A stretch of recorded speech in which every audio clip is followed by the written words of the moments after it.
बहुजन समाज के सारे महापुरुषों को सबसे पहले विनम्र अभिवादन करके बहुजन रिपब्लिकन सोशलिस्ट पार्टी की तरफ से दिल्ली में हो रही इस 12वीं संविधान परिषद के मुख्य अतिथि जिनको आपने गंभीरता से सुना वो हमारे मूवमेंट के जिम्मेदार साथी आदरणीय एडवोकेट राजेंद्र पाल गौतम जी, उनके पूर्व जिनको सुना वो प्रोफेसर हमारे साथी दूसरे रतनलाल जी, मंच पर संचालन की जिम्मेदारी संभाल रहे हैं हमारे डीजीपी पृथ्वीराज जी, 2 दिन से लगातार प्रयागराज से यहाँ दिल्ली में रहकर अटेंड करने वाले हमारे आदरणीय बंटी जी, मंच पर विराजमान बाकी सारे जिम्मेदार साथी भाई और बहनों, अभी 2 दिन से जो चल रहा हमारा भी अपना एक पर्व होता है। किसी का कावड़ पर्व है, किसी का मंगल पर्व है, तो हमारा भी अपना 2 दिन से दिल्ली में एक पर्व चल रहा है। उस पर्व के अंतिम पड़ाव में है और इस अंतिम पड़ाव में आगे चलने की बात होती है। पीछे तो देखा जाता है, देखना भी जरूरी है, लेकिन आगे जाना बहुत जरूरी होता है। मुझे एक तत्वज्ञाता की बात याद आती है। वो कहता है कि गलती से कुदरत ने भारत के लोगों की आंखें फ्रंट साइड पे है, नॉर्मली वो बैक साइड पे होनी चाहिए, क्योंकि उनको पीछे देखने की बहुत आदत है, आगे चलने की कम आदत है। अगर वो फिलोसोफर की इस बात को ध्यान में रख ले तो भारत के 90% आदमी अतीत में जीते हैं। भविष्य की रणनीति को लेकर बहुत कम बात होती है और इसीलिए जब 2 दिन हमने कुछ एक्सरसाइज किया है, मेहनत से कमाया हुआ 2 पैसे की पूंजी लगाकर आप लोग घर बार छोड़कर परिवारों की चिंता किए बगैर दिल्ली में कुछ आए हो तो उसका कुछ मकसद है और ये मकसद को मैंने कल भी जिक्र किया और आज समापन के समय में भी उसका जिक्र करना बहुत जरूरी है, क्योंकि हमारी कोई भी एक्टिविटी ये गोल ओरिएंटेड एक्टिविटी होनी चाहिए, किसी पर्पस के लिए जुड़ी हुई एक्टिविटी होनी चाहिए।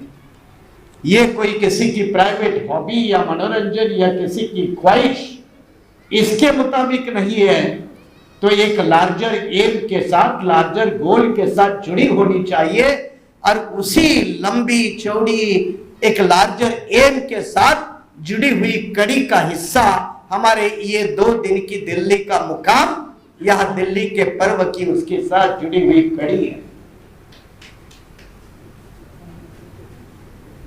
हर कोई आदमी अपनी नजर से देख सकता है, अपना परसेप्शन है। साउथ का आदमी अपनी नजर से देखेगा, नॉर्थ का आदमी अपनी नजर से देखेगा, कोई कसूर नहीं होता। लेकिन ये 2 दिन के समय में ये अपने 2 दिन के प्रोग्राम कामयाब करने के लिए 6 दिन से मैं दिल्ली में हूं, 6 दिन से मैं दिल्ली में, और ये जुलाई महीने में बीआरएसपी के सबसे 3 बड़े प्रोग्राम है। 11 और 12 जुलाई को हम पूना में थे, आप भी लोग थे। 11 और 12 जुलाई में पूना में थे। 19 जुलाई को लैंडलेस लोगों के स्ट्रगल को लेकर मुंबई में आजाद मैदान के ग्राउंड में थे और अब 26 और 27 को दिल्ली में है। 1 महीने में 2-2 दिन के 2 प्रोग्राम और एक लैंडलेस लोगों का आंदोलन करना अरे गहरे नत्तू खैरे का थोड़ा काम है। अब ये भाषा में जानबूझ के इस्तेमाल करता हूं।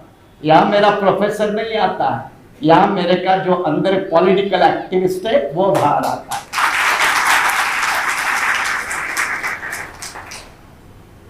पांच दिन में कोई कहेगा भाई साधन कहां से लाते हो? तो अभी मैं मंच पे बैठा था, 10 रुपए तो आपने सामने देखा, तो वो 10,000 का चेक, लेकिन चुपके से मेरे साथ मेरे जेब में 70,000 रुपए ला के रखे हैं एक पार्टी के साथी ने। पार्टी के साथी ने कितने 70,000। अब कहा आप कहोगे दिल्ली वाले की किसी बड़े आदमी ने दिए होंगे तो मुझे क्यों देगा, वो तो इनको देगा, मैं थोड़ा दिल्ली का रहने वाला हूं। मैंने उसको पूछा ये कहां से है? उसने कहा ये लिस्ट है अपने पार्टी के कार्यकर्ता, किसने किसने पैसा दिया, ये बीआरएसपी की ताकत है।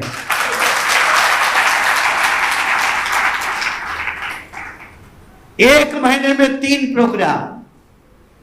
दिल्ली में जो पहुंचे हैं ना 700-800 लोग जो भी महाराष्ट्र के हैं, उनका गाड़ी खर्चा काउंट कर लो। तेलंगाना वाले तो हमारे जो 10 बंदे आए वो फ्लाइट से आए, काउंट कर लो। गुजरात वाले भी हमारे कुछ साथी फ्लाइट से आए, काउंट कर लो कितना गया होगा। आया कहां से? सवाल है ना, आया कहां से? तो आया डॉक्टर अंबेडकर की ताकत से, गया अंबेडकर के लिए, आया अंबेडकर के कारण, गया अंबेडकर के लिए। तो कोई परवाह नहीं, फकीर पहले भी थे, अभी भी फकीर रहने के लिए तैयार है। रतनलाल जी पिछले 6 दिन से मैं अकेला नहीं हूं, मेरे साथ मेरी पार्टी के कमिटेड 5 वर्कर रात दिन झंडे और पोस्टर लगाने का काम कर रहे हैं। और उसमें एक नागपुर यूनिवर्सिटी का सीनेटर खड़ा रहे, भाई आओ, शिलवन प्रोफेसर है, नागपुर यूनिवर्सिटी का सीनेटर है, दूसरे पढ़ने वाले छात्र हैं, बीआरवीएम जो बहुजन रिपब्लिकन विद्यार्थी मोर्चा की आघाड़ी है, 4-5 साथी है। किसी दिल्ली वाले की मदद लिए मगर रात दिन खुद पोस्टर और झंडा लगाने का काम रास्ते पे करते हैं। जोरदार तालियां बजाओ उन सभी के लिए।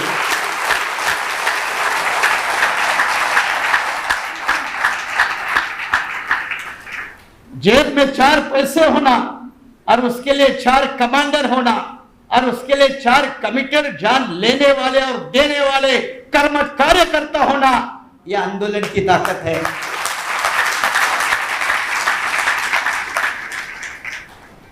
सिखिज्म में तो पाची ग्रंथी चले थे ना, बुद्धिज्म में पाची थे, पंच प्यारे पाची थे। सोच समझ कर चलते हैं, लेकिन जब सोच समझ कर चलते हैं तो मैंने कहा ना, पीछे देखना तो जरूर चाहिए, लेकिन इतना भी नहीं देखे कि सारे आप आगे देखना भूल जाए। और नॉर्थ के लोगों को कुछ तथ्यों को साउथ से समझना होगा, खास करके पढ़े लिखे तबका जो अपना है, जो रिसर्च करता है, क्योंकि उनको तथ्य दूर रहते, क्योंकि वो ना ज्यादा अंग्रेजी में है, वो रीजनल भाषा में है। बात केरल की है, बात तमिलनाडु की है, बात कर्नाटक की है। मैं उदाहरण के तौर पे आपको समझाता हूं, बहुत कम समय है, क्योंकि जब एकेडमिक इन्वायरमेंट होता है तो हमारे में से जो रिसर्चर है वो भी बाहर निकालता है, और हम वो बोलते ना, बाय प्रोफेशन से हम वही है, बाय मजबूरी से हम पॉलिटिक्स में है। बाबा साहब को भी ये सवाल पूछा था, भाई आप राजनीति में क्यों? लोकमान्य तिलक को भी यही पूछा था, क्यों राजनीति में हो? लोग राजनीति में अलग अलग मकसद के लिए आते हैं। कुछ लोगों को प्रोफेशनल पॉलिटिक्स करनी होती है और कुछ लोगों को मिशनरी पॉलिटिक्स करनी होती है। हम मिशनरी पॉलिटिक्स के लिए राजनीति में है। मैं बसपा में 1982 से लेकर 2014 तक था, कभी चुनाव नहीं लगा, टिकट बांटे, पैसे भी बांटे। कांशीराम साहब बार बार कहते थे तू चुनाव कब लड़ेगा, और मैं कहता था किसी न किसी लोगों ने संगठन के लिए काम करने की आदत डालनी चाहिए। हर कोई आदमी एमएलए क्यों बने। 2014 के बाद बसपा में मैं था, कभी चुनाव नहीं लड़ा, टिकटें बांटे, पैसे बांटे।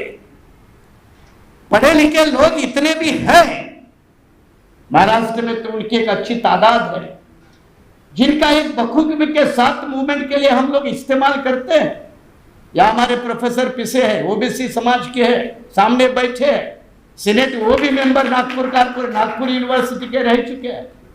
कई सारे साथी हैं जो बड़ी लगन के साथ मूवमेंट को कामयाब करना चाहते हैं। लेकिन मैं जब नॉर्थ में कदम रखा है तो कुछ तथ्य हमारे सामने हैं जो नॉर्थ वालों को भी समझना बहुत जरूरी है। और उसके लिए मैं आपको याद दिलाता हूं, डॉक्टर टीएम नायर का आप लोगों ने नाम सुना होगा। बहुत कम लोग डॉक्टर टीएम नायर को जानते हैं। तब केरला स्टेट नहीं था, तब कर्नाटका स्टेट नहीं था, सिर्फ साउथ इंडिया प्रोविंस था, मद्रास प्रेसिडेंसी थी। और डॉक्टर टीएम नायर, नायर मतलब तो आप समझते हैं, आज के नायर को तो आप समझते हैं, लेकिन उसमें से ये कई नायर बुद्धिज्म के मूवमेंट को फॉलो करते थे, बहुत कम लोगों को पता। इसलिए बॉम्बे में अगर आप आएंगे तो आप नायर हॉस्पिटल मिलेगा। नायर हॉस्पिटल के एंट्री पॉइंट में किसी भगवान की मूर्ति नहीं है, वो भगवान बुद्धा की मूर्ति है। और ये नायर हॉस्पिटल बनाने वाले जो नायर फैमिली थी, वो जो मुंबई में वर्ली इलाके में रहती थी। वर्ली इलाके में कौन रहता था? सारे फिल्म स्टार रहते थे, सारे फिल्म स्टार। रईस इलाका, मैं तो बीडीडी चाल में वर्ली में ही रहता था, हमारा अपना 5 स्टार अलग था, उनका 5 स्टार अलग था। हमारा 5 स्टार 10 बाय 10 कमरे वाला था, कॉमन टॉयलेट बाथरूम वाला था। उनका 5 स्टार समुद्र के किनारे पे होता था। और समुद्र के किनारे में बेहतरीन काफी जमीन में फैला हुआ नायर का रेसिडेंस है, आज भी है। वो नायर के रेसिडेंस में बुद्धिज्म बाबा साहब के पहले बुद्ध विहार बना हुआ आज भी है।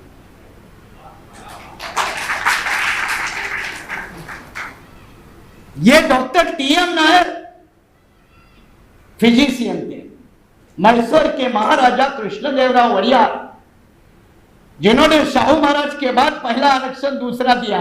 शाहू महाराज ने 50% दिया 1902 में, और 1916 में कृष्णदेव राजा वड़ियार, मैसूर के राजा, उन्होंने 75% दिया आरक्षण, 75%। इसके वो पर्सनल फिजिशियन थे। इसके बावजूद जब विश्वेश्वरैया उसके प्रधान थे, विश्वेश्वरैया का नाम सुना ना आपने? विश्वेश्वरैया को जानते ना? Engineering day, national engineer day इसके नाम पे होता है, विश्वेश्वरैया के नाम पे। ये विश्वेश्वरैया मैसूर स्टेट का प्रधान था। और जब कृष्णदेवराव वड़ियार ने 75% आरक्षण दिया तो सबसे पहला विरोध करने वाला ये विश्वेश्वरैया था, ब्राह्मण था। विश्वेश्वरैया ने विरोध किया, डॉक्टर टीएम नायर ने नौकरी छोड़ी। डॉक्टर टीएम नायर ने नौकरी छोड़ी, कांग्रेस पार्टी ज्वाइन की। ये 12-15 की बात है, 1912 और 15 की। कांग्रेस पार्टी ज्वाइन की। कांग्रेस पार्टी में उस वक्त पेरियार भी थे, सी राजगोपालाचारी भी थे, बड़े बड़े नेता थे। डॉक्टर टीएम नायर 1916 में कांग्रेस पार्टी की तरफ से, तब असेंबली नहीं होती थी, अंग्रेज का जमाना था, और प्रेसिडेंसी में इंपीरियल काउंसिल के चुनाव होते थे। इंपीरियल काउंसिल, इंपीरियल काउंसिल में तब तक पूरे दक्षिण भारत से एक भी नॉन ब्राह्मण आदमी कभी नहीं चुना था, एक भी। दक्षिण भारत में नॉन ब्राह्मण लोगों की आबादी बहुत बड़ी, ब्राह्मणों की आबादी बहुत कम। देश का सबसे ज्यादा ब्राह्मण अगर कौन से स्टेट में है तो वो उत्तर प्रदेश में है। उत्तर प्रदेश में एक कम्युनिटी के हिसाब से मान ले तो 20% शेड्यूल कास्ट के बाद लगभग 16, 15, 18% मुस्लिम आता है। उसके बाद अगर कोई आता है तो तीसरा सबसे बड़ा तबका, आप ओबीसी कंबाइन करते हो इसलिए ज्यादा लगता है, लेकिन एक पर्टिकुलर कम्युनिटी का ब्राह्मण 9 से 11% बड़ा आता है। साउथ में ब्राह्मण कम थे।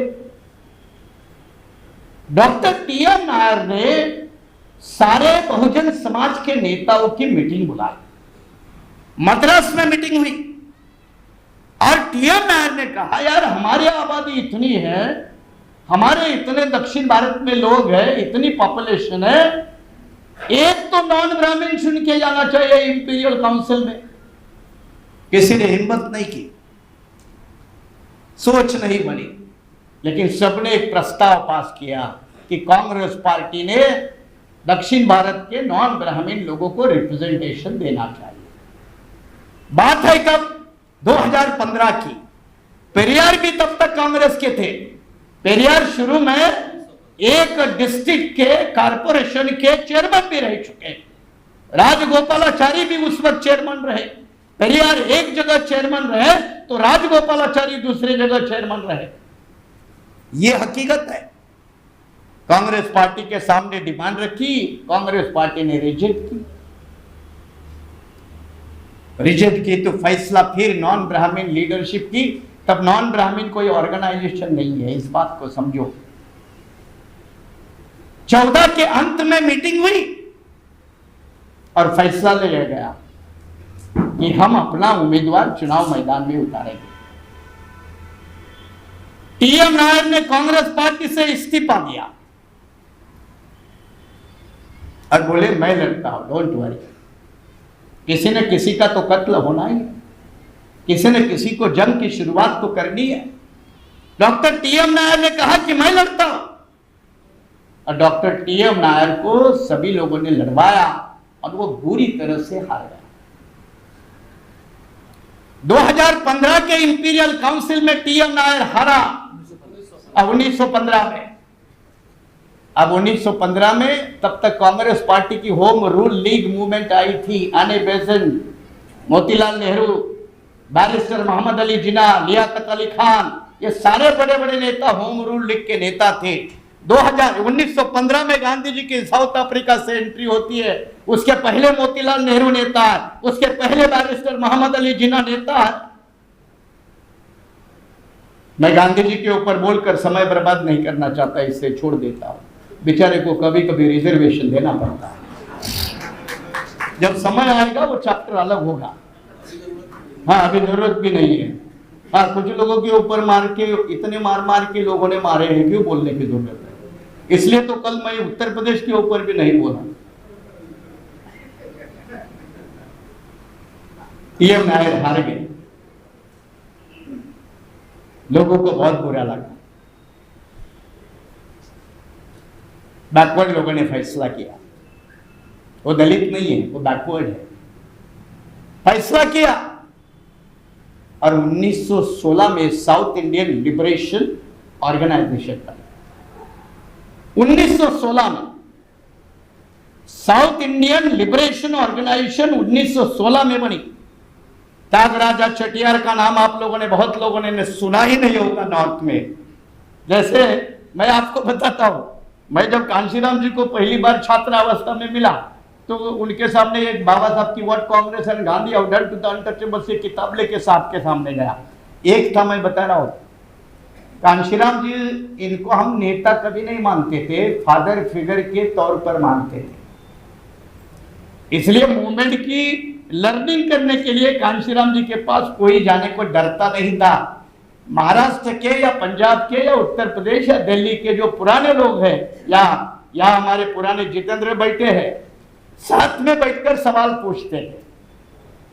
तो मैंने what Congress and Gandhi how done to the untouchables वो किताब रखी, उनके सामने कहा ये बाबा साहब ने 3 लोगों को डेडिकेट की है, एक है चोखा मेला, एक है रविदास और तीसरा है नंदनाथ। मैंने कांशीराम जी को पूछा कि ये रविदास तो मुझे मालूम है, चोखा मेला तो मुझे मालूम है, ये नंदनार कौन है? ये नंदनार कौन है? और उत्तर भारत के कितने लोगों को नंदनार पता? कितने लोगों को नंदनार पता है?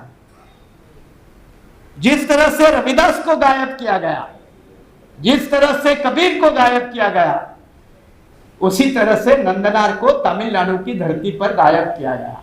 गायब किया गया मतलब समझ रहे हो ना? ये सारा लाइव टेलीकास्ट है, रिकॉर्ड बन रहा है, इसलिए मैं कुछ अल्फाज को चेंज करके बता रहा हूं, नहीं तो फिर कोई कोर्ट का मामला शुरू हो जाए। और मेरे पास इतना फालतू समय नहीं है, क्योंकि अच्छे काम के लिए समय लगाना जरूरी है, इसलिए मैं वो एक अल्टरनेटिव अल्फाज के तौर पे कह रहा हूं कि गायब किया गया। नंदनार साउथ के थे जिन्होंने जाति और अछूत फंड के खिलाफ बड़ा विद्रोह किया। ऐसे ही धरती में टीएम नायर ने जब बैकवर्ड लोगों को पॉलिटिकल रिप्रेजेंटेशन नहीं मिला तो खुद चुनाव लड़ने का फैसला किया, चुनाव हारे और 16 में साउथ इंडियन लिबरेशन ऑर्गेनाइजेशन की स्थापना की। मैं जिनका जिक्र कर रहा था त्यागराजा चेटियार, इन्होंने भारत में पहली बार नॉन ब्राह्मण मैनिफेस्टो लिखा। पढ़ना जरूरी है। हम कार्ल मार्क्स और फ्रेडरिक एंगल्स के कम्युनिस्ट मैनिफेस्टो की बात बहुत लोग करते हैं, जेएनयू वाले तो ज्यादा ही करते हैं, दिल्ली यूनिवर्सिटी वाले तो ज्यादा ही करते हैं। अब पहला नॉन ब्राह्मण मैनिफेस्टो ऑथर्ड बाय राजा त्यागराजा चेटियार, गणेश नटेशन, इनका पढ़िए।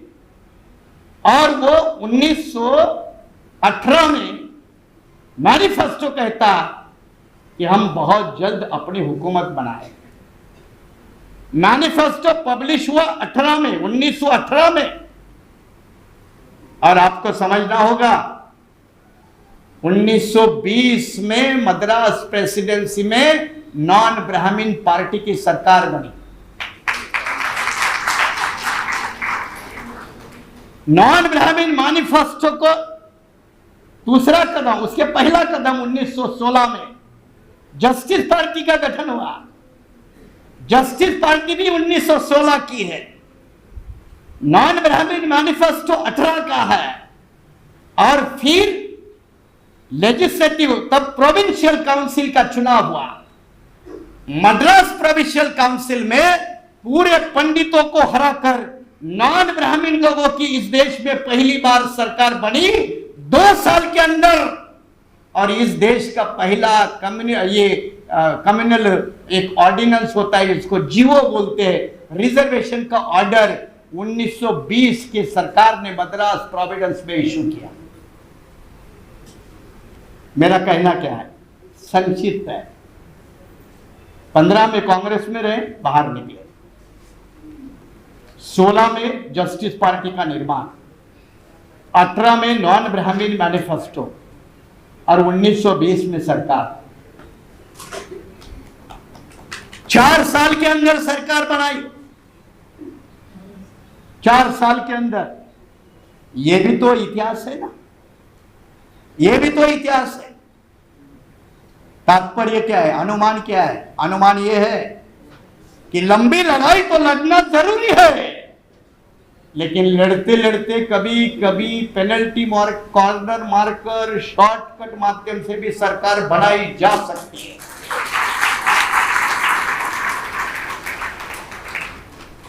अब इसमें फिर बोलोगे कैसे? यही तो भोपाल में प्रेस कॉन्फ्रेंस हो रही थी कांशीराम जी, मैं भी था। तब हम छोटे थे, छात्र लेवल की, हमारी थोड़ी पहचान कोई थी, बहुत अननोन आइडेंटिटीज थे। और हुआ क्या कि भोपाल में प्रेस कॉन्फ्रेंस चल रही है और कांशीराम जी ने कहा बहुत जल्द हम अपनी हुकूमत बनाएंगे, सरकार बनाएंगे। सारे पत्रकार हंसने लगे, कोई लिख नहीं रहा, एक पत्रकार लिखने के लिए तैयार नहीं है। कांशीराम जी ने कहा नहीं लिखो, कोई फर्क नहीं पड़ता। लेकिन एक पत्रकार ने हिम्मत करके कांशीराम जी को पूछा कि आज आपका कोई एमएलए नहीं, एमपी नहीं, कैसी सरकार बनाओगे? और कांशीराम जी ने जवाब दिया कि जिनकी बनी है वो कैसे बनी है, जिनकी बनी है वो कैसे बनी है। तो वो कहते थे उन्होंने ज्यादा वोट लिए, ज्यादा वोट लिए, इसलिए उनकी सरकार बनी है। तो कांशीराम जी ने पूछा वोट किसके?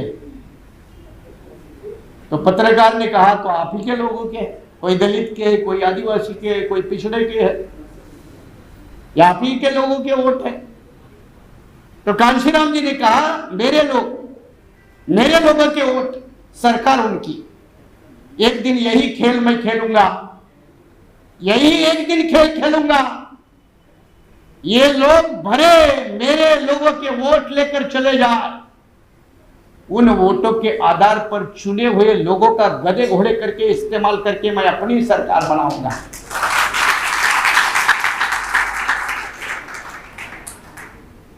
नहीं किया इस्तेमाल, किया कि नहीं? अभी आप कहेंगे ये हमको कन्विंसिंग नहीं है। कन्विंसिंग नहीं है तो मैं पंजाब के 1959 या 57 जब 3 एमएलए की जरूरत पड़ रही थी कांग्रेस पार्टी को और अकाली दल को सरकार बनाने के लिए, 3 का फासला था, जिधर भी जाए उधर 3 बनेंगे तो सरकार बनेगी। और रिपब्लिकन पार्टी का अध्यक्ष दुलीप चंद शाहपुरी थे। अब यही फिर नॉर्थ के यंग बच्चे को कितने लोगों को दुलीप चंद शाहपुरी का नाम पता है, ये एक प्रॉब्लम है। दुलीप चंद शाहपुरी रिपब्लिकन पार्टी के अध्यक्ष थे, बाबा साहब के नामचीन बंदे थे और 3 एमएलए जीत कर आए थे रिपब्लिकन पार्टी के। जहां भी जाए उसकी सरकार बनेगी। तब कांग्रेस पार्टी का स्वर्ण सिंह अध्यक्ष था और स्वर्ण सिंह ने दुलीप चंद शाहपुरी को पूछा कि भाई आप इधर आ जाओ, समर्थन दे दो, आपको क्या चाहिए, जो मांगो वो मिलेगा। और दुलीप चंद शाहपुरी ने कहा क्या दोगे, क्या दोगे? स्वर्ण सिंह ने कहा सभी को एक, उसमें से एक आदमी को मंत्री बनाएंगे। तो दुलीप चंद शाहपुरी बोला बस इतना ही। स्वर्ण सिंह को समझ में नहीं आया, बोलते ठीक है आप क्या और चाहते हो? तो कहता है कि दूसरे को भी मिनिस्टर बनाएंगे। और दुलीप चंद शाहपुरी कहते हैं बस इतना ही। वो स्वर्ण सिंह फिर परेशान हो गया, वो समझ गया कि ये बंदे की डिमांड बड़ी है। उसने कहा तीसरे को भी मंत्री बनाता हूं। और दुलीप चंद शाहपुरी कहते हैं बस इतना ही।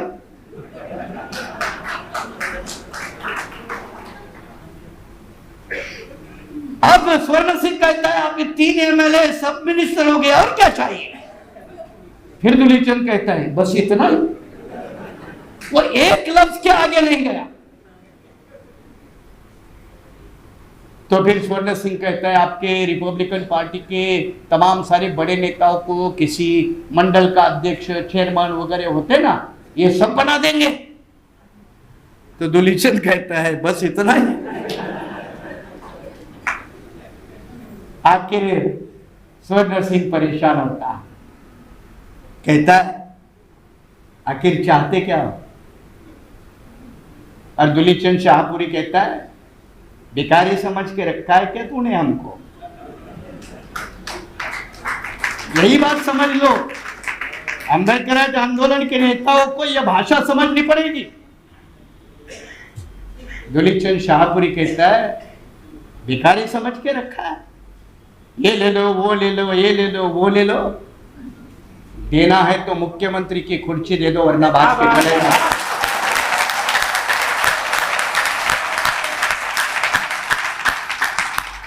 इसको कहते हैं आरपीआई के नेता है, रिपब्लिकन अम्बेडकर आंदोलन के नेता। नहीं तो उदाहरण दे दूं, फिर जलती हुई आग के ऊपर नमक छिड़कने वाला। 2007 में 8 एमएलए थे बसपा के उत्तराखंड में, 25 एमएलए थे कांग्रेस के और अपोजिशन के भी लगभग उतने ही थे। उसमें से उत्तराखंड क्रांति दल एक पार्टी थी यूकेडी, उसके 3 एमएलए थे। उत्तराखंड विधानसभा 70 की है, दिल्ली वाली जैसी है, 70 की है, सबसे कम लिमिट 70 का है, 70 का है, तो 35 तो 50% होते हैं। कांग्रेस के पास 25 है, 3 यूकेडी वाले हैं। यूकेडी वाले ने शर्त रखी कि बसपा के 8 अगर कांग्रेस के साथ मिलकर सरकार बनेंगे तो हम आपको समर्थन देंगे, वरना नहीं। आए बसपा के पास, मैं अभी भी बता रहा हूं, उस वक्त के जो बसपा के कोऑर्डिनेटर थे उसमें राजभर भी थे, प्यारेलाल जाटव भी था, और एक बंदा था, मैं नाम लेकर बता रहा हूं क्योंकि आप फैक्ट को वेरीफाई कर सकते हैं। और तब मायावती कहते क्यों सरकार बनाने के चक्कर में पड़ते हो, जाने दो।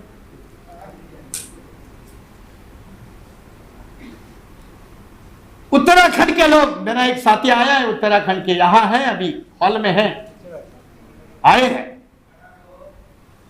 बसपा के 8 एमएलए जिधर जाएंगे उसकी सरकार बनती, एक कोऑर्डिनेटर ले जाता है, बहन जी मौका है सरकार बनाते। 2007-8 की बात है। बहन जी कहते काय के लिए सरकार बनाने के चक्कर में लगे हो, आपको कोई अकल बिकल है कि नहीं, आप इस समस्या में मत पड़ो, मैं निपटूंगी। इसने निपट लिया, इसने निपट लिया। 8 आमदारों को कोई आदेश नहीं दिया। उत्तराखंड में 2007 में तो अपनी सरकार बनी, लेकिन उत्तराखंड में भी पहला अपना सीएम बन सकता था, नहीं बनने दिया, नहीं बनने दिया।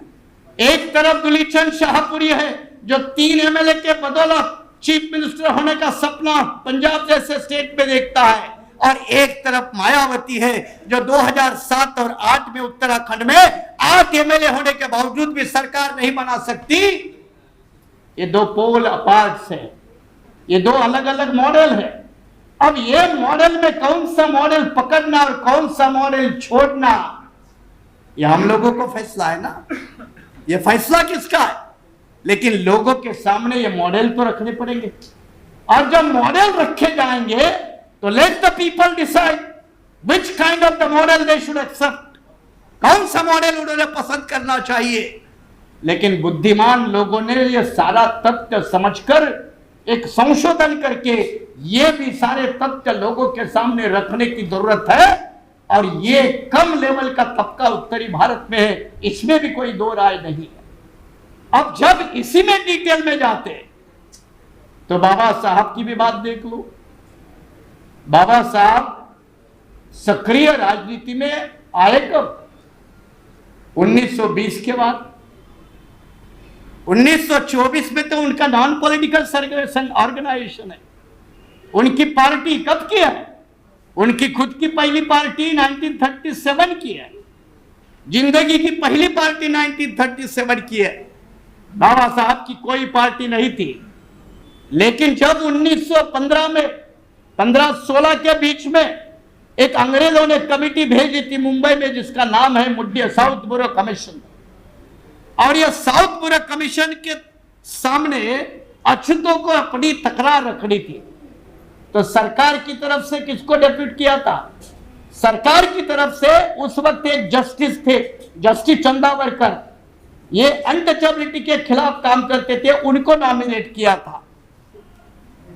चंदावरकर साथ दूसरे साथी थे कौन, विठल राम जी शिंदे, जिनकी एक बहुत रिसर्च वाली एक किताब है the problem of the Indian untouchables, ये भी उनकी किताब है, और उनको डॉक्टरेट मिली है, मराठा कम्युनिटी के है। उनका भी जाति और अनटचेबिलिटी के खिलाफ उनका बड़ा काम रहा। तो ये विठल राम जी शिंदे और जस्टिस चंदावरकर ये अनटचेबल का पक्ष रखने वाले थे। बाबा साहब को जैसे भनक लगी, 1916 15-16 की बात है।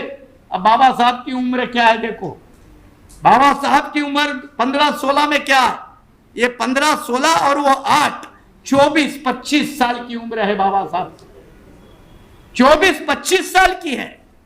आजकल के तो कहे गधों को उम्र 60 पार होने के बाद भी अकल नहीं आती, और कहते ना कुछ लोगों को विजडम टूथ आता है ना, वो क्या बोलते हैं आप इधर उत्तरी भारत में, अक्ल ना।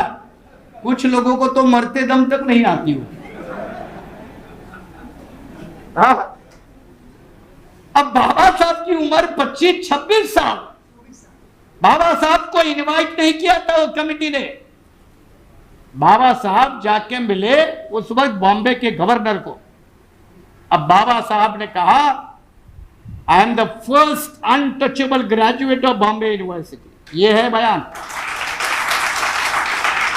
I am the first graduate from the untouchable community from this Bombay presidency, Bombay university.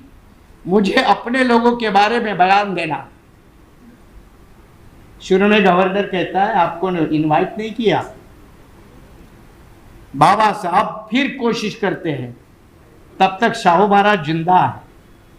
Shahu Maharaj interfere करके मदद करते हैं और बाबा साहब को साउथ ब्यूरो कमीशन के सामने अपनी बात रखने का मौका मिलता है।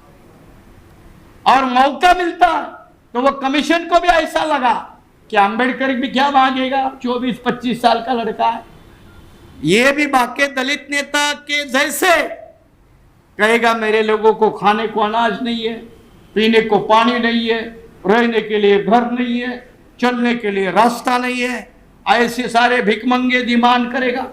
कौन कौन से डिमांड करेगा? यही डिमांड चंदावरकर कमेटी ने की है, यही डिमांड विठल राम जी सिंधिया ने की है। बाबा साहब जो पहुंचे और वो साउथ ब्यूरो कमीशन ने पूछा कि अंबेडकर तुम्हारे लोगों को क्या चाहिए। उन्होंने अंबेडकर को अंडर एस्टिमेट किया। अंबेडकर ने भी अपना अंदाज लगने नहीं दिया। मैं अंबेडकर ये जो शब्द कर रहा हूं वो इनडिफरेंट लैंग्वेज के हैसियत से कर रहा हूं, डिसरिस्पेक्ट हैसियत की तरफ से नहीं, क्योंकि वो लैंग्वेज में मैटर करती है। अंबेडकर क्या चाहिए? और बाबा साहब कहते हैं मुझे कुछ नहीं चाहिए। तो आप आए हो क्यों? अपने लोगों की बात लेकर आया हो, तो अपने लोगों के लिए तो मांगो। अब ये जो मांगो है ना शब्द, हम इसके ऊपर बहुत मजाक करते थे। महाराष्ट्र में शेड्यूल कास्ट में एक मांग कम्युनिटी है। मांग समझते हैं? हाँ, तो इनका एक डेलीगेशन इंदिरा गांधी को मिलने को गया था। जब वो प्रधानमंत्री थी तो उसको डेलीगेशन एक गया था, तो वो डेलीगेशन को पूछा ये कौन से समाज के? इंदिरा गांधी को भी ज्यादा कास्ट मैटर नहीं करता था। उसने पूछा कौन से बिरादरी के, कौन से जाति के हैं? तो बोले मांग है। हाँ, तो इसके समझ में नहीं आया। बोले मांगो, क्या मांगे?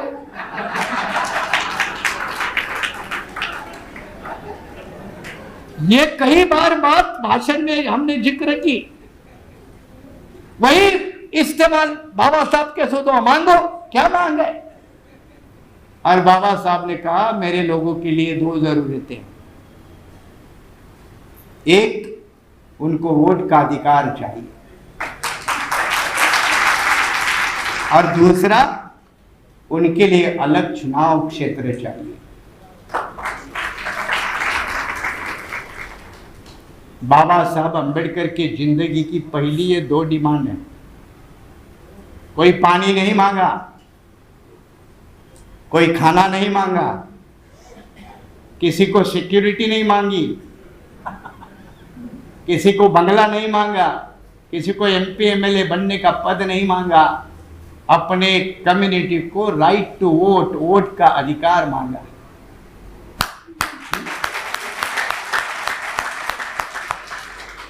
बाद में कई लोग मिले, बाबा साहब ये मांगते वो मांगते, फाइनेंशियल असिस्टेंट मांगो, छात्रों को विदेश भेजना है, ऐसा मांगो ना।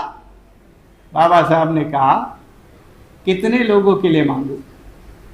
10-20, 20-50, उससे क्या होगा? कई लोगों ने कहा इतनी जुल्म हो रही, जाति हो रही, पानी नहीं दे रहे, कोई हाथ नहीं लगाता है। बाबा साहब ने कहा क्या हुआ फिर? तुम भी तो जिंदा हो, मरे तो नहीं, मैं भी तो तुम्हारे सामने हूं, मैं भी तो मरा नहीं। इतना सारा जुल्म जाति होने के बावजूद भी हमारा कोई पूरा वंश सहार नहीं हुआ है। यह लफ्ज है, पूरी हमारी बिरादरी कम्युनिटी नहीं मरी है। तुम भी तो जिंदा हो, मैं भी तो जिंदा हूं, मैं भी पढ़ लिख कर आया हूं कोलंबिया से, दुनिया के विश्वविद्यालय से पढ़ के आया हूं, हम भी तो जिंदा है। ये ऐसे जीने वाली डिमांड रखने के बजाय मरना जरूरी है। और फिर अम्बेडकर कहते पीढ़ियों के बारे में सोचो, उनके अधिकार के बारे में सोचो। 10 मरेंगे, 100 मरेंगे, कोई परवाह नहीं, लेकिन आने वाली नस्लें कभी गुलाम नहीं होगी। इसी का इंतजाम करने वाला आंदोलन करो।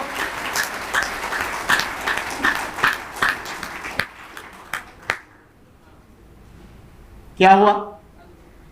अगर उस समय राइट टू वोट नहीं मिला होता तो 32 तो बाद में है भाई, 32 तो बाद में है। बाबा साहब की इस भूमिका के ऊपर एक मशहूर शायद इकबाल का तो नाम सुना, मोहम्मद इकबाल। कल मैंने डॉक्टर राहत इंदौरी को सुनाया, आज मोहम्मद इकबाल की बात सुनाता हूं। मोहम्मद इकबाल कहते हैं, अरे 2-4 क्या सारे जमाने के बावजूद, 2-4 क्या सारे जमाने के बावजूद हम नहीं मिट सकेंगे मिटाने के बावजूद। पूरा मिटाने का पूरा बंदोबस्त करो, फिर भी हम फिनिक्स कहते हैं ना, वापस आएंगे। और बाबा साहब के भाषा में तो क्रांति प्रतिकृति तो यही नजर आती है ना। और इसीलिए बाबा साहब ने गांव खेड़े में रहने वाले लोगों को, एक 1922-23 का उनका भाषण है मराठी में, गांव के लोगों को समझाते हैं। क्या समझाते हैं भाई? एक वो दूसरी जगह एक देश है, अब वो ग्रामीण लेवल के लोगों को समझाना, वहां के लोगों को कहते हैं वो एक ग्रीक नाम का एक बड़ा देश है, वहां भी अपने जैसे अनटचेबल लोग हैं, अछूत लोग हैं, जाति का शिकार लोग हैं, उनको भी अपना नेता नहीं मिलता, उनका भी अपना मुक्ति का मार्ग लड़ने वाला कोई नेता नहीं मिलता। क्यों नहीं मिलता? क्योंकि उस देश में एक डिमेटर नाम की गॉडेस है, देवता है। वो गॉडेस जिसको अप्रूवल करती है वही आदमी नेता बनता है। गॉडेस डिमेटर नाम की, ये जिसको आशीर्वाद देगी, अप्रूवल देगी, वही आदमी उनका नेता होता है। तो लोग पूछते वो देवता अप्रूवल कैसे देती है? तो ग्रीक में कल्चर है, पंडित जी के माध्यम से देती है, पुजारी के माध्यम से। और वहां भी सारे पुजारी अपर कास्ट, ऊपर वाले, हाँ, ऊपर फर्स्ट फ्लोर सेकंड फ्लोर होता है ना वो।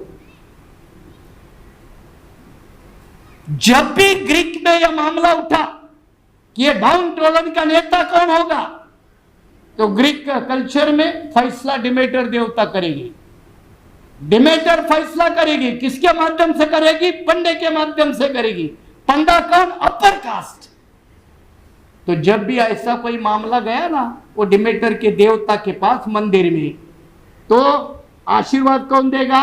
वो देवता। देवता मतलब कौन? पंडा। पंडा मतलब कौन? अपर कास्ट वाला। तो जो जितना नालायक और कमीना और बिकने वाला हरामखोर होता था तो आशीर्वाद मिलता था। मैं क्या कहा? जितना कमीना, जितना बिकने वाला, जितना चमचा, जितना दलाल, जितना हरामखोर होता था तो डिमेटर देवता उसको बहुत जल्दी आशीर्वाद देती थी। आशीर्वाद पंडित के रास्ते से आता था। और कोई पढ़ा लिखा, मजबूत, जेन्युइन, कैपेबल आदमी आता था, इसको नेता बनाना है क्या? नहीं। डिमेटर देवता नाराज होती थी, आशीर्वाद नहीं देती थी। बाबा साहब ने कहा आंदोलन के रास्ते से जो कमाओगे, धर्म के नाम पर कमी गवाओगे नहीं, इस बात को समझ लेना। नहीं तो आंदोलन के रास्ते से कमाओगे और धर्म के नाम पर गवाओगे तो फिर एक बड़े नुकसान की तरफ जाना होगा। डिमेटर के चक्कर से बाहर निकलो, उसके पुजारी के चक्कर से बाहर निकलो, उसके पंडे के चक्कर से बाहर निकलो। अब बाबा साहब की ये मिसाल आपको क्या मैसेज देती है? मैसेज यही देती है कि धर्म के प्रभाव में, कोई भी धर्म हो, इतना मत जाइए। जैसे उत्तर भारत में मैंने कल जिक्र किया, हरिद्वार में 5.5 करोड़ कांवड़धारी, वो सारे कौन से बिरादरी के हैं? और मैं दिल्ली में घूम रहा था, गौतम जी 4 दिन पहले, साले सेपरेट उनके लिए पैसेज बनाए रोड पे। मैंने कहा हनुमानधारी लोग जल्दी सुधर गए। हनुमानधारी मतलब गौतम जी से गुस्सा, बुद्धिज्म को लेकर गौतम जी के बुद्धिज्म को लेकर गुस्सा है, लेकिन यहाँ हनुमानधारी बनकर कांवड़धारियों के लिए बड़ा रास्ता बना है, बड़ी व्यवस्था की थी, पानी, लाइट, पुलिस, सब स्वागत करने के लिए। मैं बोला यही तो विकास का नाम है क्या? इसलिए तो गुजरात में कहते हैं विकास गांडो थोड़े छोड़, पागल हो गया। ये गुजरात की कंसेप्ट है। इस तरह के धर्म के नाम पर जब कोई समाज अधिकार गवाता है तो बाबा साहब ने कहा इससे भी सावधान रहे। और आखिरी बात बाबा साहब ने जो कही ना, बाबू जगजीवन राम को तो आप अच्छी तरह से जानते हैं, उत्तर भारत में हर कोई जानता।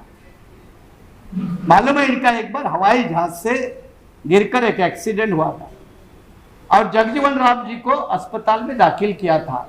सोहनलाल शास्त्री की किताब पढ़िए, उसमें रेफरेंस आपको मिलेगा। दाखिल किया था, बाबा साहब देखने को गए,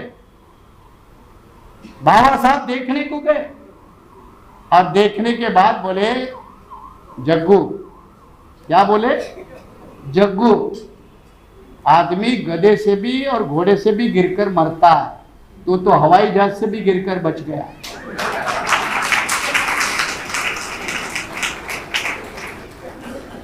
मैं फिर रेफरेंस दे रहा हूं, सोहनलाल शास्त्री की किताब है, बाबा साहब के करीब में 25 साल, पढ़िए। जग्गू, आदमी गधे घोड़े से भी गिरता है तो मरता है, तो हवाई जहाज से भी गिरकर बच गया। बची हुई जिंदगी तो आप तो समाज के लिए लगा। ये है अंबेडकर, ये है अंबेडकर। ये नहीं मामला कि बाबूजी ने कितने लोगों को रेलवे में नौकरी लगाई, मामला वो नहीं है। बाबा साहब ने कितने लोगों को नौकरी को लगाया, वो कोई नौकरी लगाने के लिए, किसी का पेट भरवाने के लिए थोड़े अंबेडकर थे। अंबेडकर तो पीढ़ियों का पेट भरवाने के लिए आए थे। वो किसी एक दो लंबे, किसी एक बिल्कुल साधारण के रोजी रोटी का इंतजाम करने का आंदोलन नहीं था।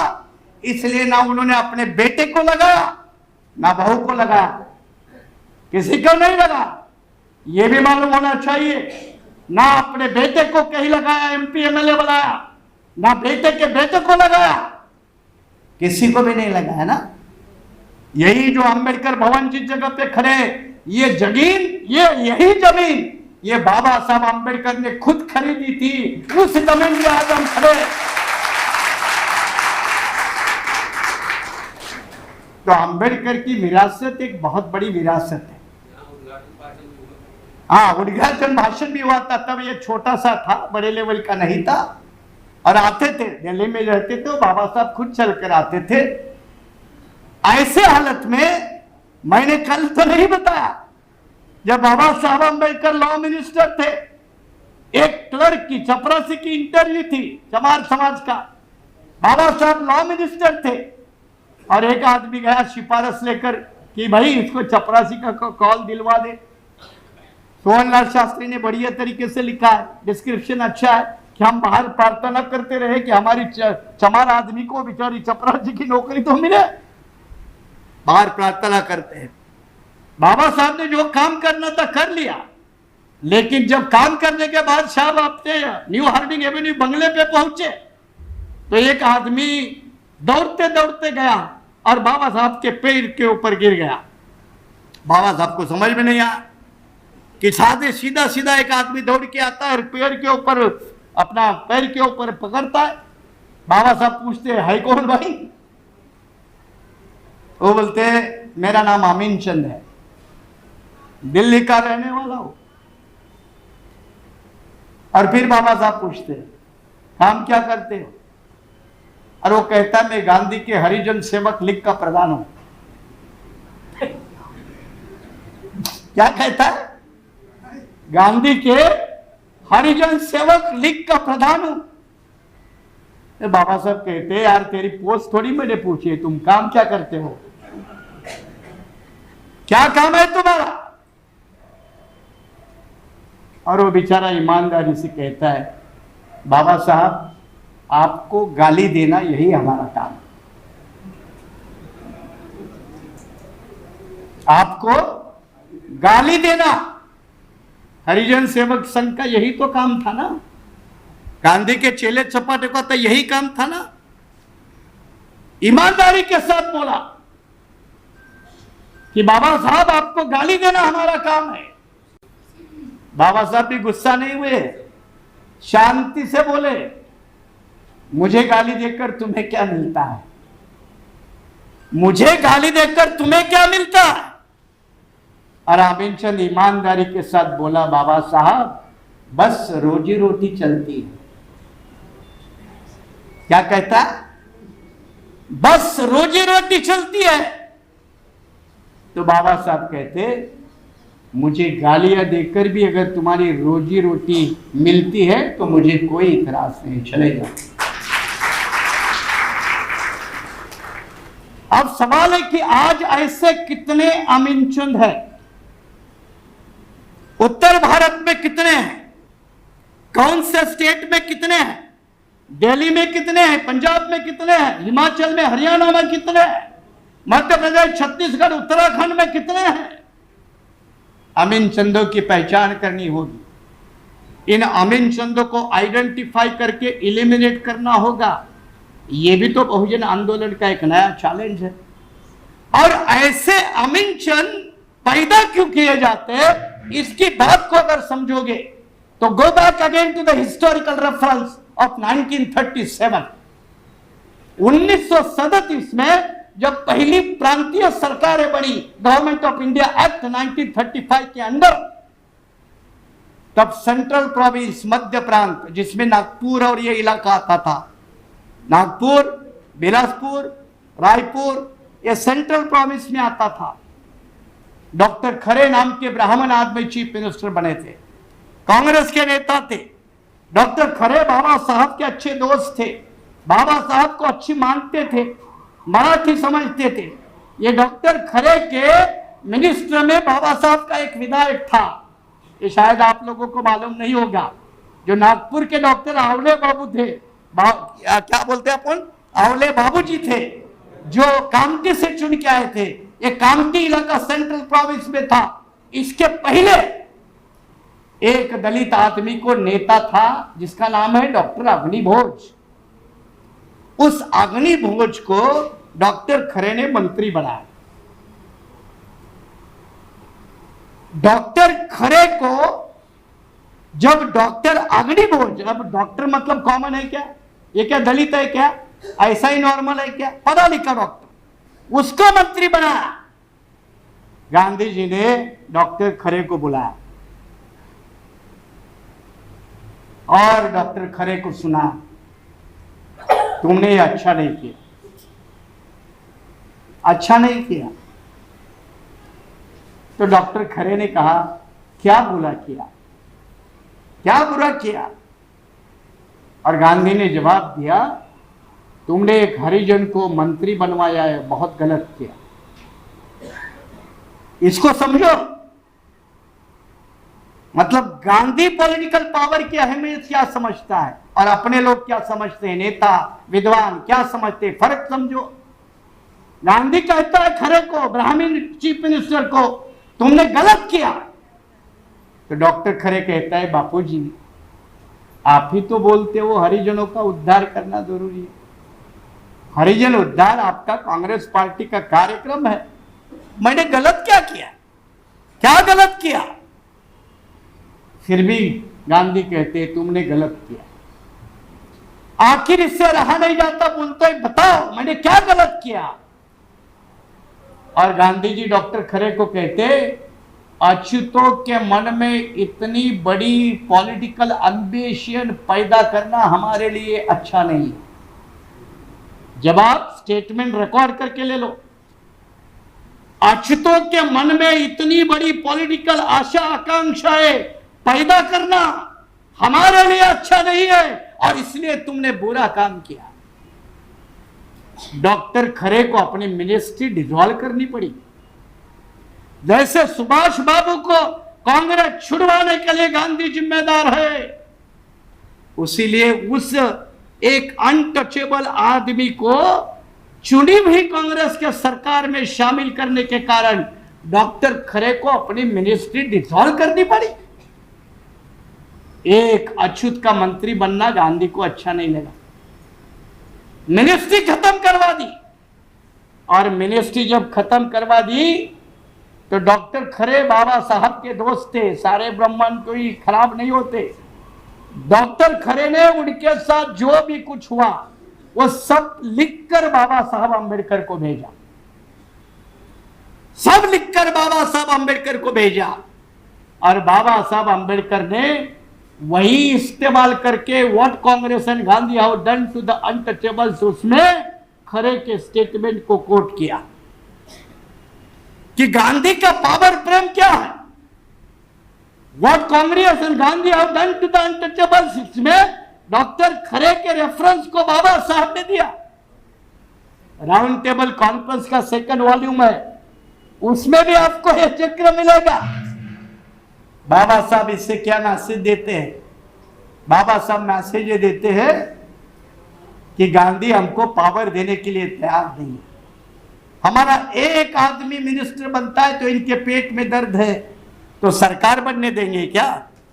सरकार बनने देंगे? अब इससे सबक क्या लेना है? और सबक ये ले लो, सबक लेने के लिए छोड़ो बाबा साहब फुले शाह अम्बेडकर, चलो गुरु गोविंद सिंह के पास। और सबक गुरु गोविंद सिंह जी आपको बताते हैं, जिन्होंने सिख धर्म को एक नई ऊंचाई दी। गुरु गोविंद सिंह कहते हैं दुनिया में मांग के सब कुछ मिलता है, जो नहीं मिलता है वो राजपाट। सब मिलेगा मांग के, क्या बनना है? Vice chancellor. मुझे पूछा गया था 2009 में, मेरे महाराष्ट्र स्टेट का पृथ्वीराज चौहान जब ये चीफ मिनिस्टर था, was heading the law department, मुझे पूछा गया था कि आपको वाइस चांसलर बनना है? मैं मजाक से कह दिया क्या मुझे वाइस चांसलर को कुर्सी देकर मेरे पार्टी को बंद करवाने का तेरा प्लान है क्या? क्या चाहिए? आईपीएस बनना, आईएएस बनना? अरे जितनी चाहो ले लो, लेकिन दोबारा एक सच्चा अंबेडकर पैदा नहीं होने देंगे। इसको लेकर यहां की मनोवादी की सोच है। एक अंबेडकर से इतना खतरा, एक अंबेडकर से इतना खतरा है। कल कोई अंबेडकर के 10% भी कोई अंबेडकर का मॉडल बना तो वो कितना खतरा करेगा। और अंबेडकर तो मरने के बाद भी खतरा है।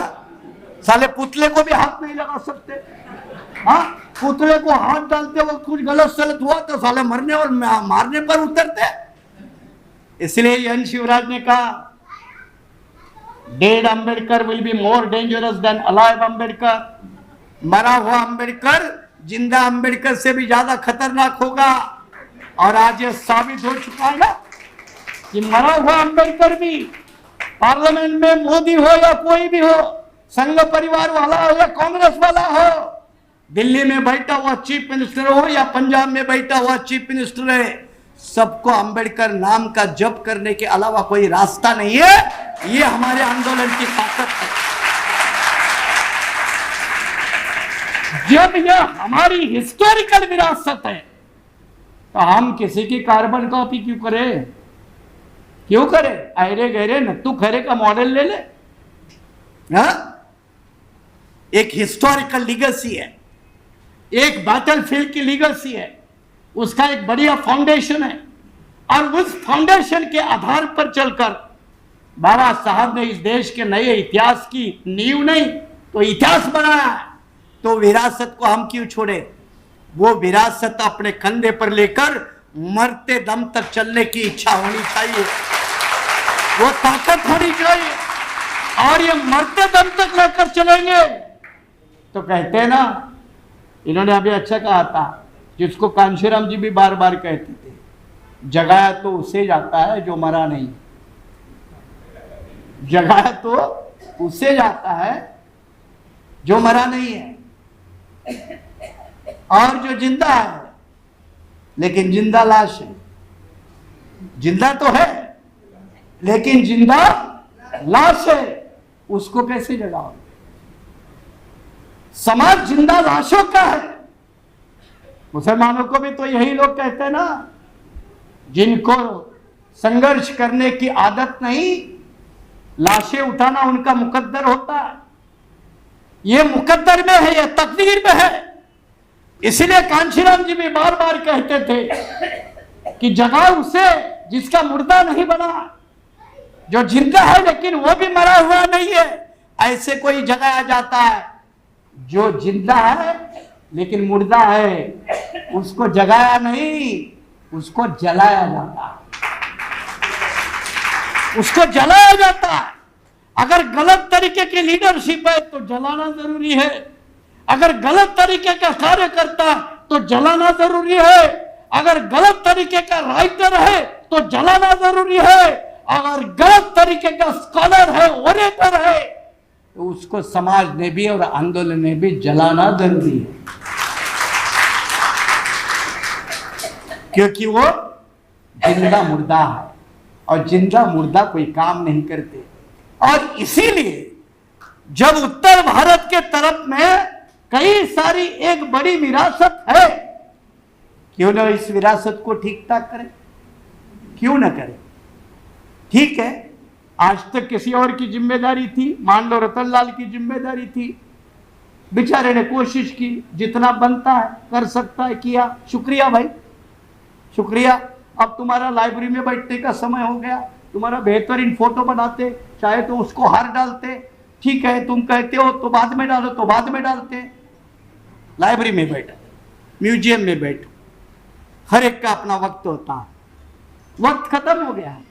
सुनील गावस्कर क्या ओपनिंग बैट्समैन अभी बनेगा? बनेगा क्या? तुम्हारा वक्त था। तेंदुलकर तुम अपने वक्त के हीरो थे, अब तुम्हें कोई इंडियन टीम में नहीं देगा।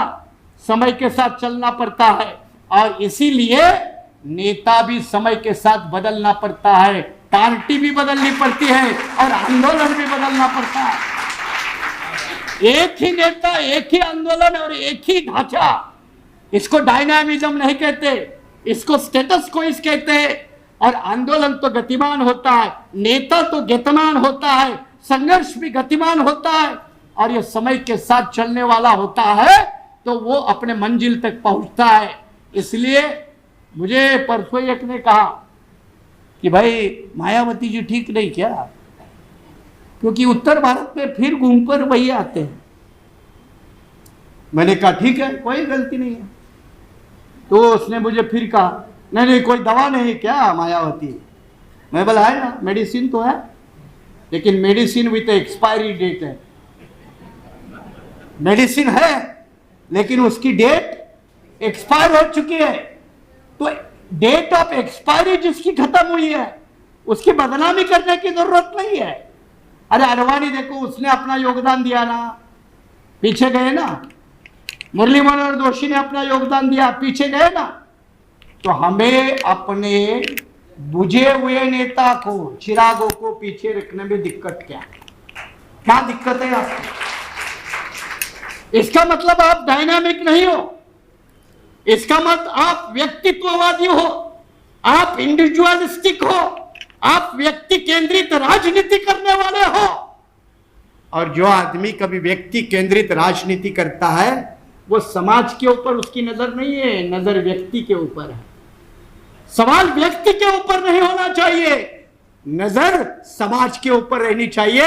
अंबेडकर ने कभी एक व्यक्ति को सामने नहीं रखा, समूचे भारत के शोषित समाज को सामने रखा। नजर वही होनी चाहिए, नजर वही होनी चाहिए। और इतनी बड़ी ब्रॉड बेस अगर पर्सपेक्टिव हम बिल्डअप करेंगे तो उत्तरी भारत कोई मुश्किल नहीं है। यहाँ पॉलिटिकल आंदोलन जल्दी सफल होता है, सोशल मूवमेंट चाहे देर ले सकती है, लेकिन पॉलिटिकल आंदोलन तो बहुत जल्दी खड़ा हो सकता है। और मुझे पृथ्वीराज जी कह रहे थे हरियाणा में तो लोकल बॉडी के चुनाव है, क्या किया जाए।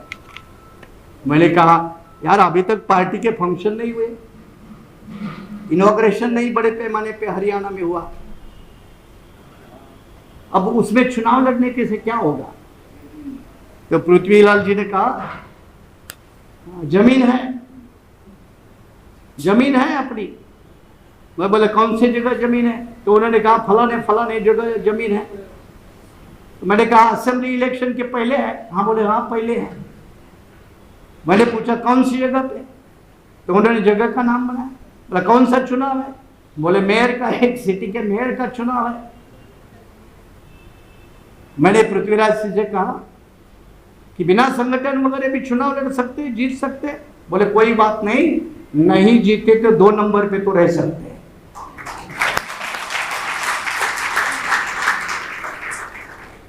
छलांग लगानी पड़ेगी, मौत आनी है कल, आज, परसों।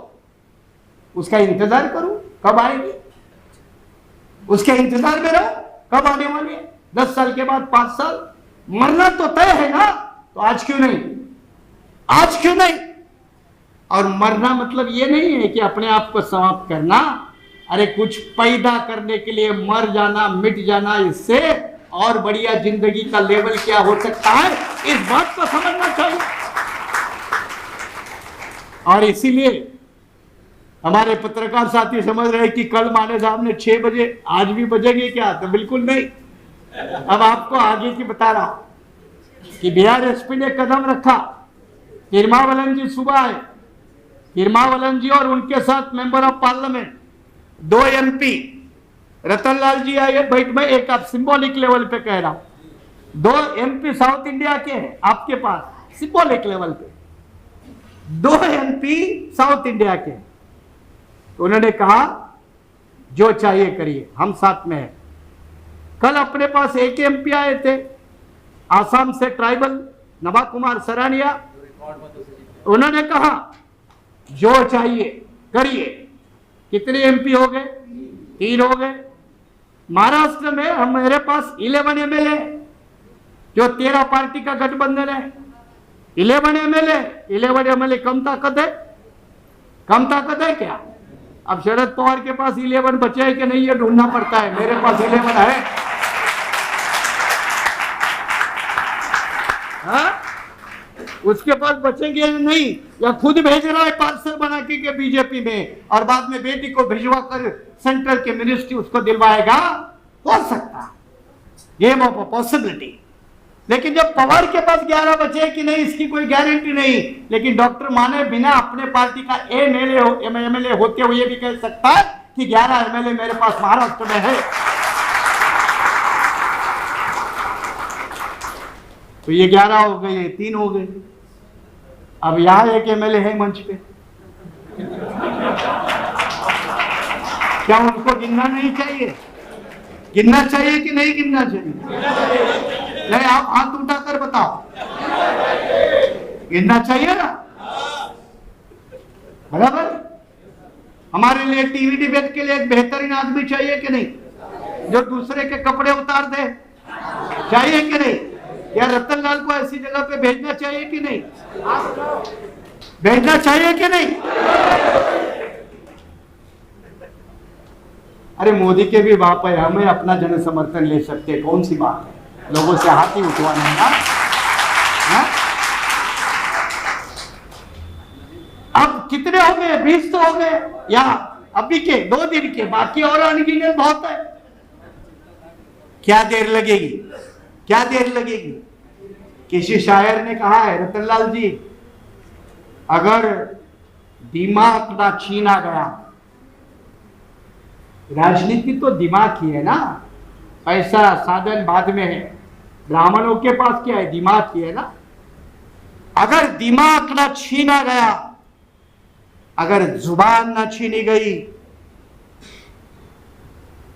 तो हम दुनिया बदल देंगे।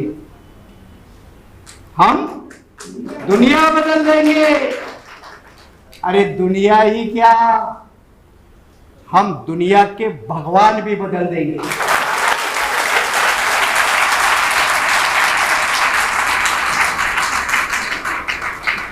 अब आप कहोगे दुनिया के भगवान कैसे बदलोगे भाई? तो संतोषी माता किससे आई थी और आजकल कहाँ है संतोषी माता? ये पंजाब में डेरे वाले, ये है, ये बाबा वो बाबा, कुछ अंदर कुछ बाहर, है ना? यही तो भगवान बनाने वाली फैक्ट्री है ना। इनका पॉलिटिकल पावर का हाथ उठा दो, बेचारा सराम बन जाएगा। कहाँ है, कहाँ है? पैसा नहीं है उसके पास, फॉलोअर नहीं, आज भी उसको जेल से बाहर कर दो, करोड़ों की लाइन लगेगी। लेकिन सलाखों के पीछे है, ये पावर तय करती है, ये पावर तय करती है। पंजाब में एक डेरे का बंदा, क्या नाम है उसका, पिक्चर बनाने वाला, कितनी बार पैरोल पे आता है। ये पॉलिटिकल पावर का रहम है, ये राम रहीम का रहम नहीं है, ये सरकार का रहम है। और इसीलिए मैंने कहा दिमाग ना छीना गया, जुबान ना छीनी गई। अरे इंसान तो बदल कर दिखाएंगे ही, लेकिन इंसान ही क्या, भगवान भी बदल कर दिखाएंगे। और यही औकात बहुजन आंदोलन की है। और इसी आंदोलन के साथ आप हर कोई जुड़ने में लगे। इसमें हर किसी को नेता बनना होता है, जो हमारा रतनलाल जी का मुद्दा। अरे किसी को नेता बनने से, क्लेम करने से कोई नेता बनता है? नेता बनने के लिए औकात होनी पड़ती है, हाँ? वो भी एक रेस है, वो भी एक रेस है, एक लड़ाई है, जद्दोजहद है। कांशीराम जी थे तब जगजीवन राम जिंदा थे, उनकी बेटियां जिंदा थी, क्या कम लीडर थे? रिपब्लिकन नेता कब थे क्या? महाराष्ट्र में तो नेताओं की बड़ी लंबी लाइन है, फिर भी कांशीराम उभर के आएगा। नेता पैदा होता, अपने आप में डेवलप होता है, किसी के बनाने से ना नेता होता है। नकली समय के लिए कुछ बनते हैं, जैसे हमारा रामदास आठवले देखो, पूरे इंडिया में घूमता रहता है। हम कहते हैं कुत्ते के गले में पट्टा बांध दो, चाहे वो कांग्रेस का हो या बीजेपी का, वो कुत्ता दुनिया में घूमता रहता है। ऐसे घूमते हुए कुत्ते को कोई नेता नहीं कहता, कहता है क्या? बोलो जोर से। महाराष्ट्र में भी तो एक आदमी कहता नहीं कि ये नेता, मोदी कहता है ये हमारा नेता है। तो कुत्ते के गले में बेल्ट बांधना ये हुकूमत की अपनी फितरत में होता है, और ऐसे कुत्ते के बेल्ट उतरवाना ये हमारे आंदोलन की फितरत में होता है। ऐसा कठिन रास्ता भविष्य में चलना पड़ेगा, उसके लिए तन मन धन के साथ अपनी लड़ाई लड़नी होगी। लड़ाई लड़ते वक्त कई साथी आएंगे, छूटेंगे, ये भी संभावना, छूटेंगे, नए आएंगे, छूटेंगे। जो छूटा हुआ है उसके बारे में रोते नहीं रहना, जो छूटा हुआ है उसके बदले में 100 नए जोड़ते रहना, तब आगे चल पाओगे। रोने वाले लोगों का आंदोलन नहीं होता, और इसलिए छूटा तो छूटा। माँ बाप भी तो मर जाते हैं ना कभी कभी, भाई बहन नहीं मरते, तो क्या जिंदगी रुक जाती है, रोजी रोटी रुक जाती है? आंदोलन की वही बात है। अगर 2-4 मरे तो कोई फर्क नहीं पड़ता, चले गए हिस्ट्री के पीछे तो कोई फर्क नहीं पड़ता, लेकिन आपका मकसद आगे हो जाना चाहिए। बाबा साहब ने अपने कितने बेटे मरे इसका हिसाब नहीं किया, रमाई कितनी बार रोई उसका हिसाब नहीं किया। अगर बाबा साहब अपने बलिदान का हिसाब नहीं करते तो तुम कौन से खेत की मूली हो जो अपने आंदोलन के लिए बलिदान का हिसाब लगाते? मैंने अपना घर छोड़ा, मैंने अपनी नौकरी छोड़ी। अरे घर छोड़ी तो तू चपरासी थी, तू तो सीएम बनी ना, क्या आंदोलन ने तुमको सम्मान नहीं दिया? तूने घर छोड़ा, क्या था तेरे पास? आज किसी का स्टेट का एमएलए है, एमपी है, क्या था? वो भी तो बाबा साहब के पॉलिटिकल रिजर्वेशन की देन है। कोई एमपी बना है, एमएलए बना या एमपी बना, मिनिस्टर बना, तो क्या बाबा साहब की देन नहीं है? और जब बाबा साहब की इतनी बड़ी देन है तो हमें इतना तो समझना चाहिए, अगर बाबा साहब का इतना बड़ा कर्ज बोझ हमारे सर पे है तो हम उसमें से 10-20% तो वापस करें। बीआरएसपी वापस करने वाले लोगों के आंदोलन का नाम है, ये वापस करने वाले लोगों का आंदोलन का नाम है। और जो आंदोलन बिल्कुल बिल्कुल अपने मकसद के साथ वफादार होता है, दुनिया के इतिहास में कभी वो असफल नहीं होता, कभी असफल नहीं होता। और इसीलिए मुझे भी पूरा विश्वास है कि नॉर्थ इंडिया में हम बिल्कुल असफल नहीं होंगे। और ये सफलता को मजबूत करने के लिए कल मैंने कहा कि हमारे साथ डीजीपी जैसे लोग जुड़ रहे। आज भी कई लोगों ने कहा, चिट्ठी देकर कहा कि सर हमें आपके पार्टी में काम करना है। हम जानते तक नहीं उनको, जानते तक नहीं। जो बेचारा हमारा मुस्लिम साथी यहाँ रोया, वो एक ग्राम पंचायत का प्रधान है या सदस्य है, वो भी कहता है कि हमारे लिए रास्ता बनाओ। लोग जुड़ेंगे, लोगों के पास जाना होगा। और लोगों के पास जाने के लिए सोनीपत हरियाणा में 19 अगस्त को बीआरएसपी का प्रोग्राम होगा संविधान परिषद के नाम से। 19 अगस्त को सोनीपत में होगा, जगाधरी में 20 अगस्त को होगा, दूसरी जगह हरियाणा में जगाधरी में 20 अगस्त को होगा। और 3 सितंबर को पंजाब स्टेट में लुधियाना में होगा। इसका मतलब महाराष्ट्र वाले ये मत समझे हमारा अभी कोई आराम करने का समय है क्या, तुम अपना काम करो। लोकल बॉडी चुनाव है, कारपोरेशन के चुनाव है, मंत्री भी देखना है। हाँ, तो ऐसे चुनाव में ये तीनों प्रोग्राम में नॉर्थ, क्योंकि मैं ये क्यों डिक्लेयर कर रहा हूं, क्योंकि कुछ लोग कहेंगे टीका टिप्पणी नहीं करने वालों की जुबान को कोई रोकता नहीं। अरे माने सर आए थे, वो दिल्ली में थे 1 हफ्ता भर, अपनी नौटंकी करके चले गए, अब दोबारा नहीं आएंगे। उन गधे को मैं पहले ही जवाब दे रहा हूं, ये एंटीसिपेट करके जवाब दे रहा हूं। और इसलिए उनके जवाब के लिए मैंने कहा कि अगले प्रोग्राम सोनीपत में 19 अगस्त, जगाधरी में 20 अगस्त और लुधियाना में 3 सितंबर को किया जाएगा। और इन साथ साथ हमारे भंते जैसे साथी है जो एक धम्म यात्रा निकाल रहे सारनाथ से, और फिर वो पूरे उत्तर प्रदेश के साथ साथ कई इलाके में घूमने वाली है। उसके लिए जस्टिस चंद्रचूड़ से कुछ बातें करवाना है, कई बातें हैं। तो इन सारे बातों की कार्रवाइयां उत्तर भारत में भी चलती रहेगी। और ये मत समझना कि माने साहब बॉम्बे में है तो कितनी बार आएंगे। अरे बॉम्बे में रहता हूं, उसमें महाराष्ट्र वालों को पता है कि मैं अपने घर में बॉम्बे में कितने दिन रहता हूं, है ना, कितना दिन रहता हूं आपको पता है। अरे जब महाराष्ट्र में रह के भी घर छोड़ सकता हूं तो उत्तर भारत के लिए क्या घर नहीं छोड़ूंगा। अरे दिल्ली में घर क्या, ये है ना हमारे गौतम जी, घर नहीं दिलवा देंगे क्या। तिरमावलन जी है, बोले बंगला खाली है। नवाब कुमार कह रहे थे बंगला खाली है, आ जाओ। और वैसे भी वकील आदमी हूं, हाई कोर्ट छोड़कर सुप्रीम कोर्ट में भी प्रैक्टिस करता हूं, क्या दिक्कत है, क्या दिक्कत है। इसलिए किसी के मन में अगर कोई शंका होगी कि ये कारवा भविष्य में नहीं चल पाएगा, उनको ताल ठोक कर रहो कि जहां भी कदम रखते हैं एक दिन के लिए नहीं रखते, मजबूती के साथ रखते हैं और भविष्य में भी उसको मजबूती प्रदान करेंगे। और इसीलिए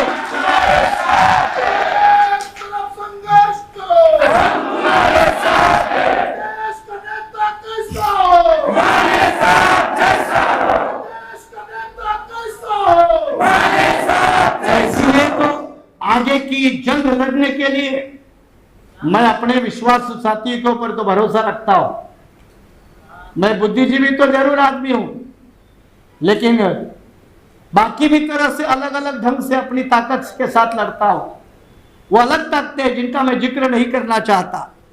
लेकिन उत्तर भारत में इस बात को कोई इस तरह का ना समझे कि हम खाली पढ़े लिखे बुद्धिजीवी है, मैदान की लड़ाई भी लड़ना कैसे, और वो भी समय आने पर दूसरे भी तरीके से वो भी लड़ना हम अच्छी तरह से जानते हैं। इसलिए कोई ये भी ना समझे कि भाई इनके ऊपर ये किया जाएगा वो किया जाएगा, तो उनको मैं पहले ही आगाह कर रहा हूं कि भाई ऐसी गलती ना करे, ऐसे गलती ना करे। हम एक तो आंदोलन के लोग हैं और कानून के जानकार है, 2 पाटन के बीच में तेरे को कहीं का नहीं छोड़ देंगे। ये भी पहले से चेतावनी के रूप में, पहले से ही चेतावनी के रूप में कह रहा हूं। तो कोई इस भ्रम में ना रहे, कोई भी नेता कोई भी संगठन, कोई और पार्टी का नेता या कार्यकर्ता इस भ्रम में ना रहे कि हम कुछ भी करके रोक लेंगे। मैंने कहा ना, अरे जब दुनिया के भगवान बदलने की औकात रखते हैं तो तुम तो कौन से केस की मूली हो। और इसीलिए हम जानते हैं कि संघर्ष करना, लड़ाई लंबी है लेकिन लड़ना जरूरी है और मजबूती के साथ लड़ना जरूरी है। और ये मजबूती के साथ लड़ने के लिए आप सभी लोग तन मन धन से पूरे ईमानदारी के साथ, एक मजबूती के साथ हमेशा डटकर इस आंदोलन का साथ देंगे। इसी आशा और उम्मीद के साथ आप सभी को शुक्रिया। जय भीम, जय भारत।